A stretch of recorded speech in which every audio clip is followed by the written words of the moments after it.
So, let us start this lecture with a thought process that is which is important for human life. What you call man is a thinking animal, right. So, good thoughts makes a man, while bad thoughts end a man. So, one has to be careful about his own thoughts, what are coming to you.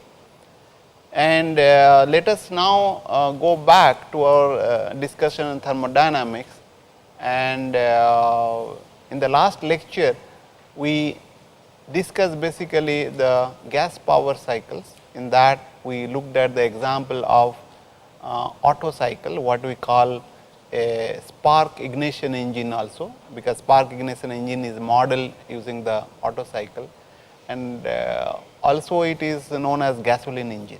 Not only the SI engine or the spark ignition engine, but also the gasoline engine. But if you look at this, gasoline engine is being used basically for the small powers, and then as we had discussed that its limitation is the lower compression ratio. As a result, the efficiency will be, you can think of, lower. And in order to enhance this efficiency and utilizing the problems faced by that the problem faced by that is the auto ignition, right, which will be leading to the uncontrolled combustion. So, we will be now discussing an engine which utilizes that concept and developed engine, that is the diesel engine. So, we will be discussing about basically ideal diesel cycle, which is based on the air standard assumptions what we had done for the Otto cycle. Those assumptions will be valid for this ideal diesel cycle. And diesel, Rudolf Diesel is the person who devised this cycle, and also he conducted experiments in 1893, who really did not use diesel for his experiments. He used vegetable oils for that, okay, what we use today known as biodiesel. Okay. You might be aware biodiesel is a very big thing nowadays, but it is, the history goes back to the Rudolf Diesel in 1893. So, and generally this is being used very much for the trucks, buses, car, locomotives, ships, and several places, like even if you go to the rural area, we do pump the water in the field, right, for cultivation purposes, and that uses the diesel engine. And beside this, for the temporary power kind of thing, what you call the generator, kind of generating electricity, we do use the diesel. But however, the gasoline engine is restricted to very small power, like a car or a automobiles and bike, kind of things that is being used. So, and in this case what is being done is the fuel is injected into compressed air, which ignites automatically, right. There is no need for any spark ignition engine. But in this case, if you look at that concept, the problem which was faced by the Otto engine, that is the auto ignition, being exploited here to the advantage, which was a disadvantage for the Otto engine, that is being used as advantages in this engine, right. As a result, we need not to have a spark igniters. In case of a gasoline engine, we need a spark igniter to initiate the combustion. And diesel engine is also known as compression ignition engine, right. The Otto engine or the gasoline engine, we call it basically spark ignition engine, and here we call it as a compression ignition engine. Some place you may find CI engine, right. And just to explain it, this thing, let me just look at what is happening, difference between the gasoline. In the gasoline engine, both the fuel and air mixtures enter into the engine during the suction stroke. But in case of diesel engine, only air enters into the engine during suction stroke. You got the difference now?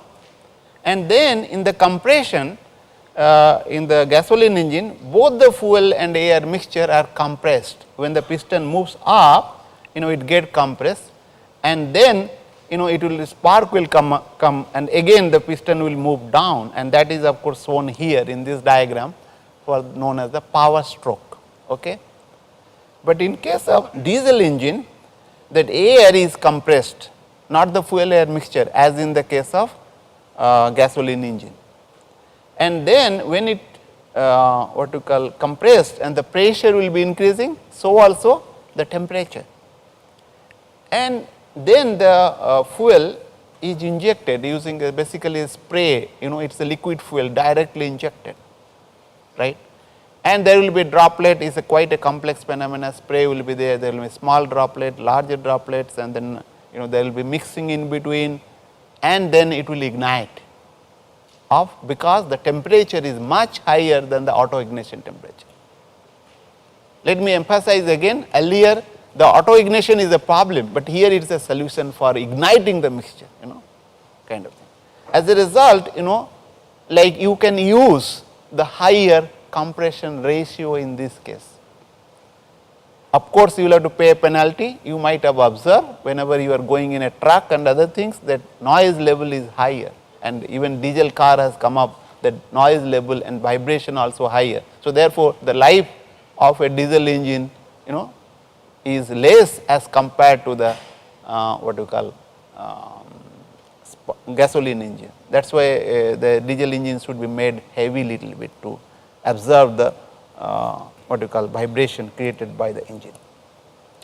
So what we will be doing? We will be doing the similar cases like what we had done for the Otto cycle, that is 0 to 1 is the suction without any pressure change, which is an idealization, and 1 to 2 is your compression, isentropic compression, and to 2 to 3 is your heat addition at a constant pressure. Keep in mind, this is a constant pressure heat addition, right. And in case of Otto cycle, the heat addition is constant volume heat addition. Are you getting my point? So this is a very important point you should keep in mind. After that, of course, it is same from state 3 to the 4, isentropic expansion, and this is basically power stroke, because the power by the engine is being produced during this expansion process only. And 4 to 1 is your constant volume heat rejection during the suction. Of course, 1 to 2 will be constant pressure, exhaust kind of thing, which is idealization. This is the ideal cycle. Keep in mind that we are using ideal, for the simplicity. And if you look at in TS diagram, right, it looks like that. I have not considered the 0 to 1 as a process in the TS diagram, and 1 to 2 is your isentropic compression, and 2 to 3 is your constant pressure heat addition, and 3 to 4 is your isentropic expansion. Of course, 4 to 1 is your heat rejection, right. So this is the process, and we are going to analyze that, and we will do the similar way, and here again we will be considering the control mass system, not the control volume. Of course, keep in mind that you can also use the control volume and do that, but you will have to do it carefully. Okay. You do not think that only the control mass system can be utilized. You can use that, but one has to take care of it.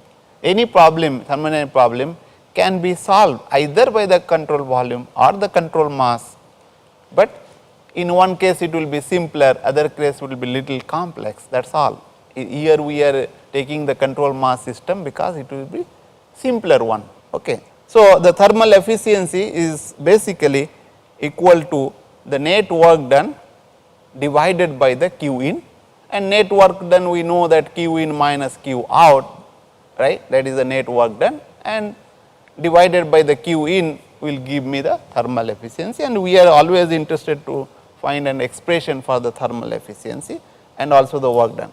So, the heat energy added is basically Q in is equal to Q 2 3 into Cp 3T minus T2, right, and heat energy rejected is Q out, and which is Q Cv into T4 minus T1, right. If you look at this heat added is basically constant pressure heat addition. So, therefore, the Cp will come into picture, is not it, the change in enthalpy basically, constant pressure process you know very well, that is heat addition is nothing but change in enthalpy, Cp into delta T, that is the thing, and it is a heat rejection, and you put that thing is basically 1 minus T4 minus T1 divided by gamma, because Cp Cv if you look at into T3 minus T1. So, if you look at you can do it here itself, that is 1 minus, that is Q out is nothing but here Cv T4 minus T1 divided by Cp T3 minus T2. So, Cp Cv this one is nothing but your gamma, Cp by Cv is your gamma. Okay. So, Cp by Cv. So, if I take this out like T1 here, then I will get T4 by T1 minus 1, and in similarly in the denominator, like if I take T2 out, it will be T3 by T1 minus 1 in this bracket. So, what we will do, we know that this T1 by T2, right, we know this, what is that, right, we have already done in the your Otto cycle. We can relate this between this state 1 to state 2, this is isentropic compression, we can basically convert that into the compression ratio, right. So, we have already done that, T1 by T2 is nothing but 1 over Cr, that is the compression ratio of power to the gamma minus 1. And considering the isochoric process for 1, we can get basically T4 by T1 is nothing but your P4 by P1, and I can write down P4 by P3 into P3 by P1. And if you look at constant heat addition, therefore, we can say that P3 constant pressure heat addition, right, constant pressure heat addition, therefore, P2 is equal to P3. So, therefore, I can write down P3 in place of P3, I can write down P2 here. And if you look at this P4 by P3 is basically nothing but relate the isentropic expansion, and P2 by P1 is isentropic compression process. So, you can relate that thing and then do that. So, we know that for this both the isentropic process, the PV gamma is constant. So, therefore, we can write down T4 by T1 is equal to P4 by P3 into P2 by P1, we have already seen that, and P4 by P3 for an isentropic process is nothing but V3 by V4 power to the gamma, and P2 by P1 is nothing but V1 by V2 power to the gamma. And for a what you call constant volume heat rejection, right.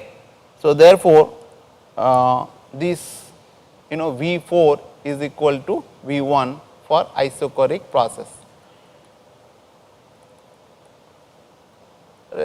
right. So, therefore, this V1 will be cancel it out, and you will get T4 by T1 is nothing but V3 by V2 power to the gamma. So, this we call it as basically cutoff ratio. This is what we call cutoff ratio, COR. It is basically being cut off, and then like because you are going to add process between the state 2 to 3, what you do? You add the heat, basically add the fuel for the combustion, add the heat. So, therefore, after that it is being cut off, like therefore, this is known as cutoff ratio. So, now cutoff ratio is like is equal to V3 by V2, which is equal to T3 by T2 that we have seen. And the thermal efficiency, we can look at this ratio is basically, if you look at T1 by T4 is nothing but your COR power to the gamma, is not it? And we will have to see T3 by 2, what is this one? This portion is nothing but your COR, and already we know this T1 by T2. So, therefore, we can express this thermal efficiency as basically thermal efficiency is equal to 1 divided by gamma CR power to the gamma minus 1 into COR power to the gamma minus 1 divided by COR minus 1.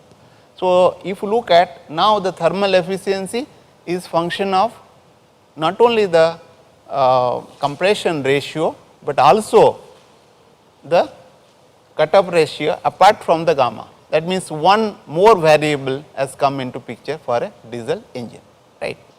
So, we can look at how it is varying. We can take various what you call cut-off ratios and then vary the CR for a particular gamma, right. And if I take these things, cut-off ratio of 1, 2, 3, 4, you can see the thermal efficiency is basically decreasing, right, for a particular pressure ratio, whatever pressure ratio. If I take this one pressure ratio, compression ratio of 12, you can see this COR is 1 is higher thermal efficiency as compared to the COR cut-off ratio of 4, right, for a particular compression ratio. And of course, it is the similar in nature that of Otto cycle. In the beginning, it will be having higher slope as it decreases for a particular curve, and the typical compression ratio for a diesel engine varies from 12 to 22. So, that you can get a very higher thermal efficiencies. And when this cut-off ratio is equal to 1, this is the Otto cycle, okay.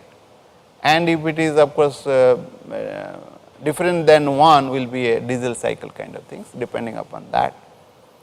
And keep in mind that generally what you call Otto cycle operates over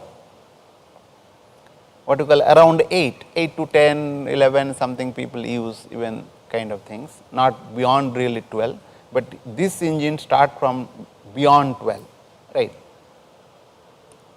So, therefore, one can say that as I told, for the same compression ratio, Otto cycle is greater than the diesel cycle, right. Then question arises, is heat addition in Otto cycle and diesel cycle model well? If you look at in the case of Otto cycle, what we have modeled? We have modeled it basically as a constant volume heat addition, right. That means what?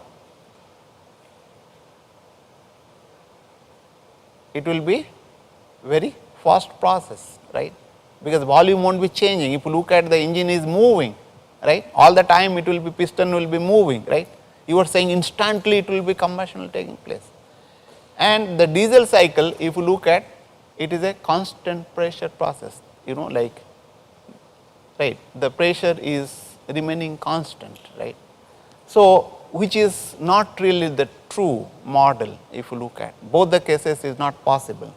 So, we will look at that in the Otto cycle. As I told, the isochloric heat engines is the first chemical reaction should occur instantaneously, within the fraction of second. Why fraction is a nanosecond, it will be doing like that, you can think of, which is impossible. Similarly, the isobaric heat addition, which is a slow chemical reaction, will be occurring. So, that pressure will not go up, right, pressure will be remaining constant during combustion, which is not possible, because heat being added, the pressure will go up in a constant volume kind of thing. So, therefore, both the thing is not right. So, what we will do, we will have to can model basically combustion as a both combination of isochoric and isobaric heat addition. If you do, it may mimic the actual cycle to some extent. and that we call it as a dual cycle, right, where the constant heat constant volume heat addition and constant pressure heat addition can take place. So, the cycle will be looking like that.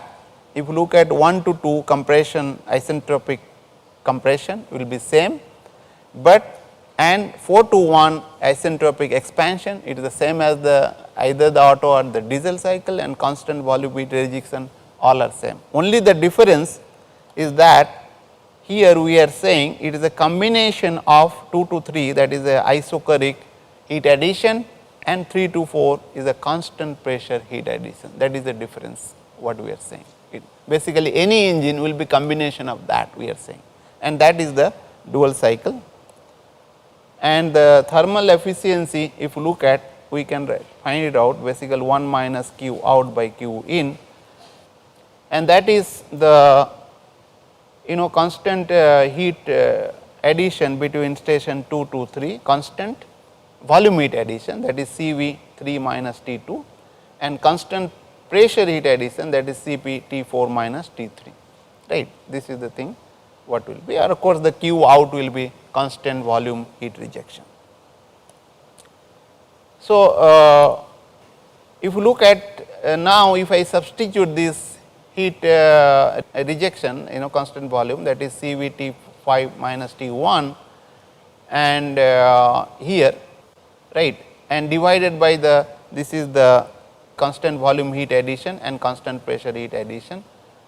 So, it is a little complex, like, because there are several temperature comes into picture, T1, T2, T3, T4, T5, like all are coming this thing, and we will have to look at how we can express in terms of certain parameters, like what you call compression ratio, cutoff ratios kind of things, so that we can vary those parameter and find out what is happening, right. So, if you divide this thing by basically Cv here, this will cancel it out, and Cp by Cv is nothing but gamma, right. And we can express in terms of various ratio. Already we have defined the what you call compression ratio V1 by V2, and cutoff ratio V4 by V3 we have already defined, and we are defining another ratio, expansion ratio ER, right. This is, I call it expansion ratio V5 by V4, right, and pressure ratio, this is pressure ratio is equal to PR P3 by P2. Okay. So, we will be doing a little algebra to express this thermal efficiency of various things.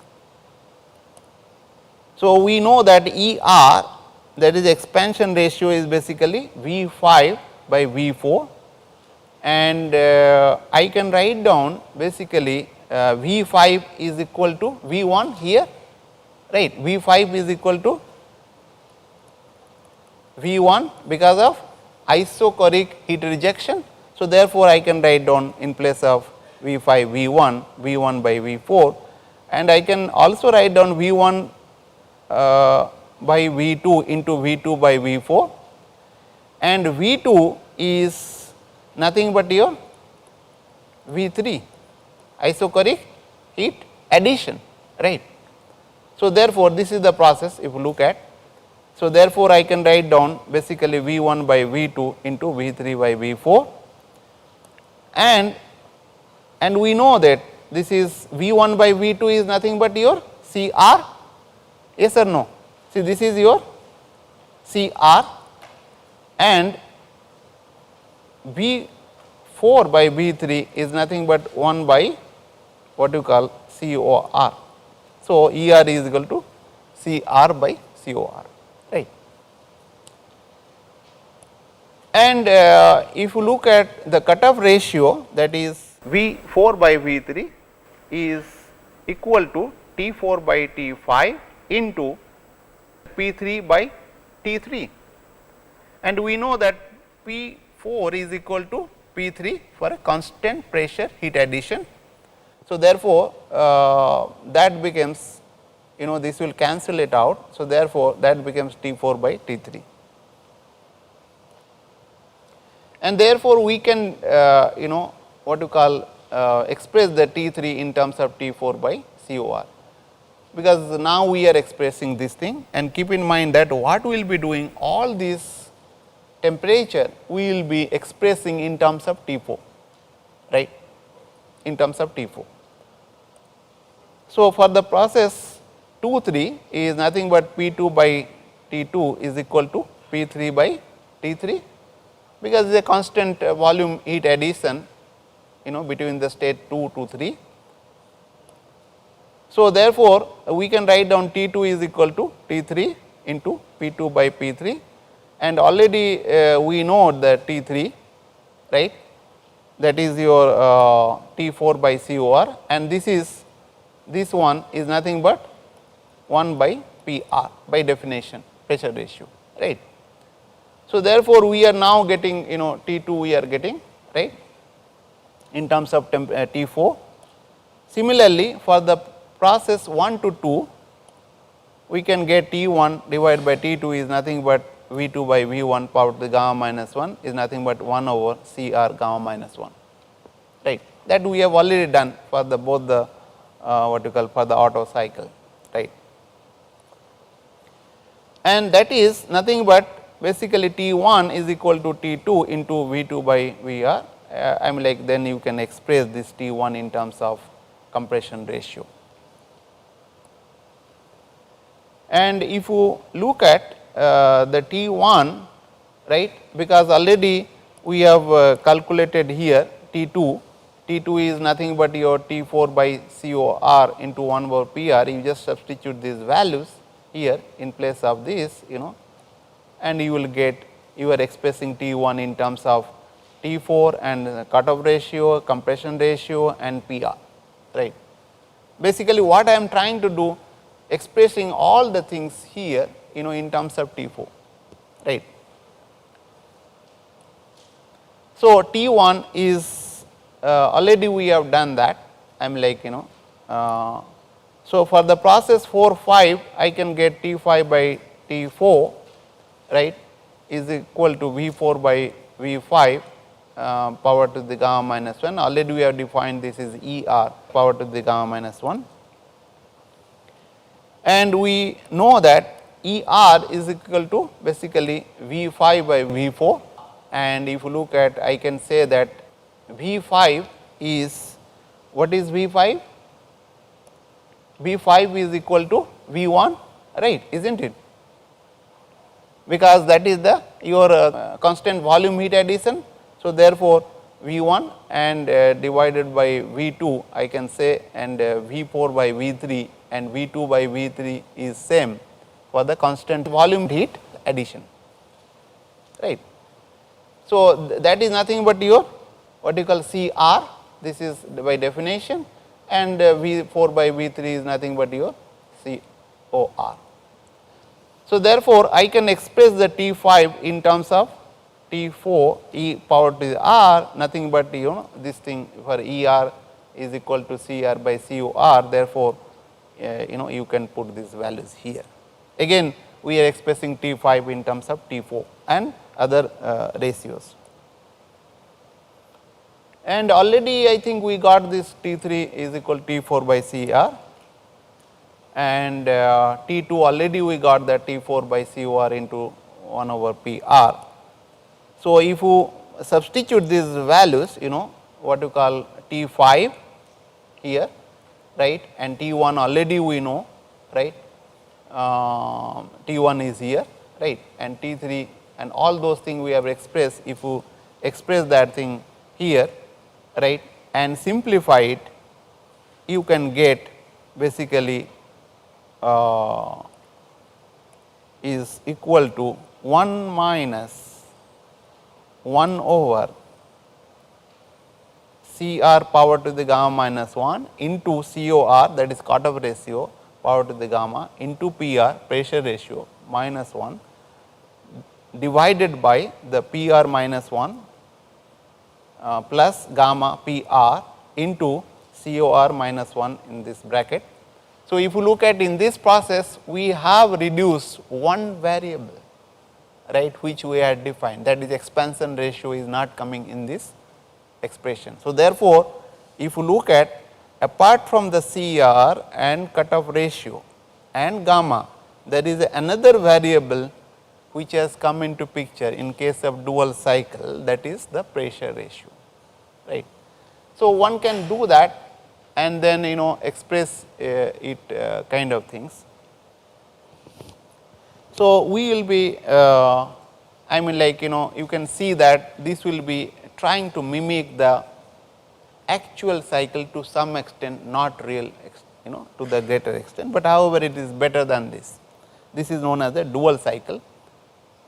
And keep in mind that the second law of efficiency, second law of efficiency is basically equal to the dual cycle by the Carnot cycle. This is your Carnot cycle efficiency, Carnot cycle efficiency. This will be not only true for the dual cycle, it will be true for the Otto cycle, diesel cycle and other cycles as well. Are you getting my point? So, you please keep in mind that, and that will be helpful to know how much we can extend the thermal efficiency if it is less than the what you call second law of efficiency. If it is equal, then you cannot go, and that means that will be the reversible engine. Okay. So, that will be very important, one has to look at whenever you are doing cycle analysis, one can also look at the second law of efficiency of the cycle. And now what we will be doing, we will be looking at another cycle which is basically used for the what you call gas turbine engine, and then it is known as the Brayton cycle. And George B. Brayton found out that thing in 1870. If you look at all the cycles are in similar, all the engines are on the very narrow band periods in the history, and all are developed simultaneously. Like during our independence time, like era, a lot of great people come up in this country and who have got independence, but after that there is a lull, right.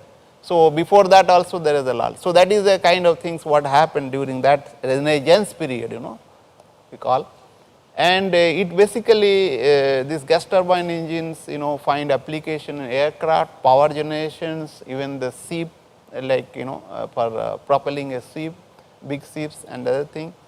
And gas turbine generally operate as an open cycle, right.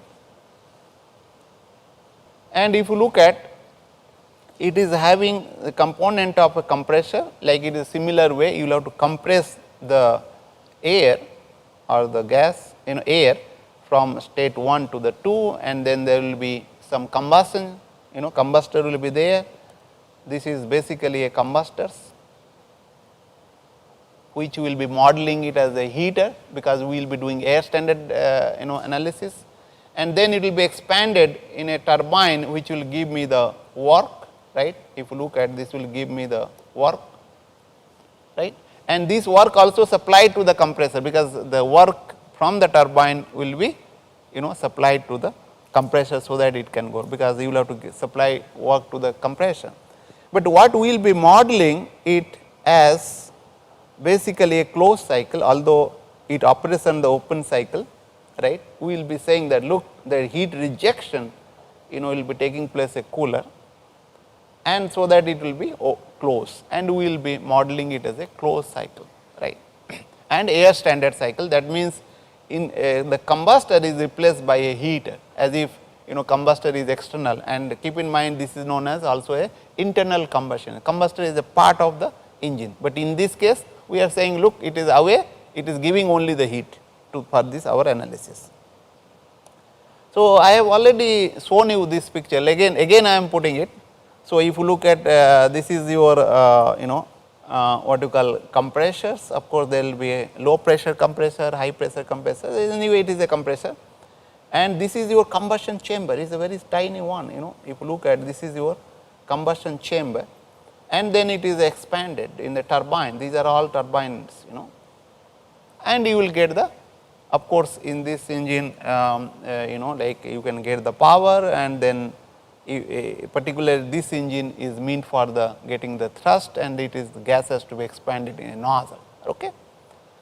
So, in case of power generation, you need not to have a turbine, all expansion will be taking place in a turbine. So, you need not to have a nozzle, all the expansion will be taking place in a what you call turbine, so that you can get work done. So, as you know from here, the air will be entering in this place, and then it will be fuel will be burnt over in the combustor, and it will be expanded in turbine, it will going out, the product gases, right. And this is basically an open cycle one can think of, but we are modeling it as a closed cycle. So, let us look at the processes, I mean like processor 1 to 2 in TS diagram, this is a isentropic compression, right, entropy will not be changing, and 2 to 3 is your constant pressure heat addition, it is similar to that of your what you call diesel engine. And 3 to 4 your isentropic expansion, and 4 to 1 is your constant pressure heat rejection. Okay. In case of diesel engine or auto engine, the heat rejection is constant volume, but in this case constant pressure heat addition and constant pressure heat rejection, that is the difference. So, you can see that thing in the process in the PV diagram, it is very clear that heat addition in this case is the constant pressure, and heat rejection is the again in the constant pressure, unlike the diesel and auto cycle, that heat rejection. So, we will be looking at the again thermal efficiency, that is equal to 1 minus Q out divided by Q in, and in this case the heat energy absorbed is basically change in enthalpy. Now, in this case what you will be using? Will you be using control mass system or control volume system? What is the natural one? You can use both as a matter of fact. What will be natural one? Natural one will be control volume system. Okay.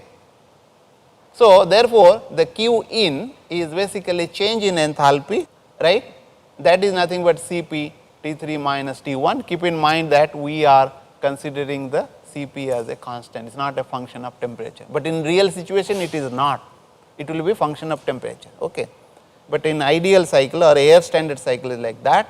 So, heat energy rejected is nothing but Q out, that is Cp T4 minus T1 here, right, and then we can get the net work done is basically the turbine work minus the compressor work, right.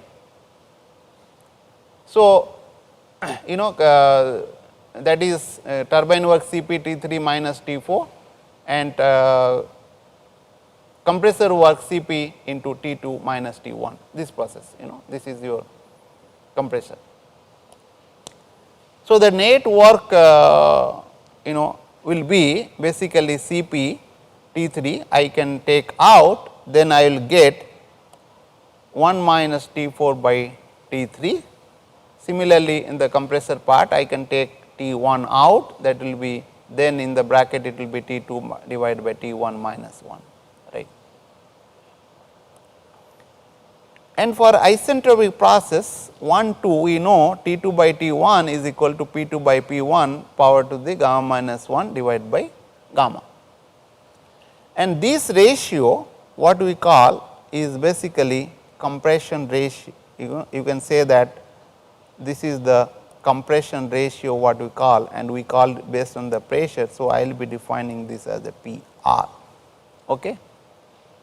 And that is different in case of auto engine. Auto engine basically based on the volume, in this case based on the pressure, that is the difference. Okay.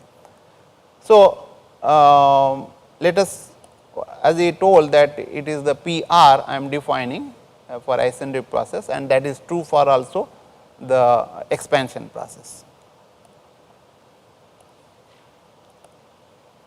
So, therefore, we know P 3 by P 4 that during the expansion process is nothing but your what you call pressure ratio, and P 2 by P 1 also during the compression process between state 1 to the state 2 is also known as the pressure ratio. Keep in mind the pressure ratio always defined from the higher pressure to the lower pressure, that we have defined for both the compression and expansion. So, therefore, we can write down the T 3 by T 4 power to the gamma divided gamma minus 1 is equal to T 2 by T 1 power to the gamma divided by gamma minus 1. So, therefore, we can write down that what you call T 3 by T 4 is equal to T 2 by T 1, and we can write down that is nothing but your what you call I can take this what you call temperature over here and the temperature T 3 to this side, then I will get T 4 by T 1 is equal to T 3 by T 1. So, we know that T 3 by T 4 right is equal to P 3 by P 4 is equal to P r power to the gamma minus 1 divided by gamma, which is nothing but by T 2 by T 1, right. So, therefore, we can write down like this expression. If you look at T 4 by T 1 minus 1 can be cancel it out T 3 by T 2 minus 1 as this is the case, right. So, it simplifies, it says that the thermal efficiency is basically equal to 1 minus 1 divided by P r gamma minus 1 divided by gamma. This is similar to that what we got for the Otto cycle, right, similar, it is not same. So, therefore, for a particular gamma P r will go up, the thermal efficiency will be going up, it will be increasing. And if you look at the typical pressure ratio for this is something 5 to 20, even people are using the pressure ratio of something 35 to 40 even, nowadays people are using very. But as you go on, then turbine inlet temperature will be very higher because you are using higher compression ratio, and then there will be limitation of the what you call material and heat additions kind of things. And but very important thing what I would like to draw your attention that back work ratio in this case is very high, right.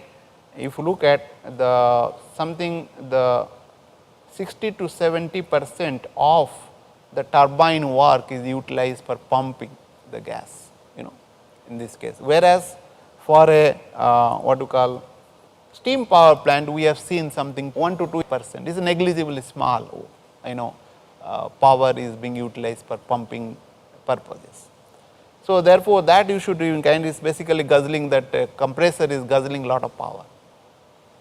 So, we look at the question arises what will be the pressure ratio we should use so that maximize the work output, and for that we have already derived this expression, and we can also express that in terms of pressure ratio, right, because we know T 3 by T 4 is equal to pressure ratio power to the gamma minus 1 is equal to T 2 by T 1, this we have already derived. So, then I can write down this expression in terms of T 4 by T 3, if you look at this is nothing but 1 over power to the P r power to the gamma minus 1 divided by gamma, right, this portion. So, this portion is nothing but that, right. And a similar way we can also find out basically T 2 by T 1, this one is equal to this portion, right. And then what we will do, we will have to find out what is the maximum pressure one can get, so that my net work output will be maximum. That means, what is the pressure ratio I should use so that I can maximize my work. So, what I will have to do? I will have to basically differentiate this expression with respect to pressure ratio, and that is equal to 0, right. We can do that, And so, for maximum, as I told that we will have to do this net work with respect to the pressure ratio, that is a 0. Of course, you can keep the temperature T1 constant and 3T is basically T3 is constant, you can consider. So, if you do that, you will get this expression, and it right, and you will get this P r power to the 2 minus 2 divided by gamma is equal to T3 divided by T1, and so that we will get an expression that maximum pressure ratio, what you can do is basically T3 by T1 power to the gamma divided by 2 gamma minus 1. And as I told that if I increase this T3 here, if you look at this T3 will be higher, then naturally the work input, work net will be higher, because if this T3 is higher for the rest of the things, then naturally work net work output will be higher. But however, there is a limitation of the limitation of increasing this temperature, because the turbine inlet material, is a problem, because the turbine will be subjected to what you call not only the thermal stress, but also the centrifugal stress. So, therefore, if I say this turbine material is basically limited to 1700 Kelvin, then we can find out what will be the pressure ratio. For this example, if I put this is 1700 Kelvin, right, and 300, you will get, I can get maximum pressure, we can operate the pressure ratio at 20.8 for getting the maximum work output. By this we can optimize, like find out what is the pressure ratio one can operate, and if I am getting a lower turbine inlet temperature, then naturally I will have to go for lower pressure. If I increase this one to the higher like values for with the advent of better material, then naturally I can go for the higher pressure ratio. So, what I am saying, by using this simple cycle, you can really play around and find out ways and means of doing the what you call enhancing the thermal efficiency. As I told earlier that in case of vapor power cycle, right, that you can regenerate, you can kind of things. So, here also you can do the regenerative kind of things, you can recool, you can compressor work you can reduce, because here in gas turbine engine the problem is the compressor is guzzling the power, is taking all the power out. So, therefore, you can cool it during the compression, this is known as intercooling, you can do that, so that you can reduce the work input to the compressor, and as a result you can increase the net work output, and then thermal efficiency of course will be increasing. There are several ways and means which is not a part of your course, but I am just trying to give you a flavor. There is a lot of scope for improving the what you call performance of the engine by using simple cycles. And of course, there will be realistic cycles, like in this case one can think of what you call using the isentropic efficiency, what we had done earlier, right. We had used some isentropic efficiencies, right, for the compressor and expansion. By that we can also analyze the real cycles, not only for the Brayton cycle, but also for the what you call Otto cycle, diesel cycle, other things. Okay. So, with this I will stop over here, and then next class we will be looking at refrigeration cycles. Thank you very much.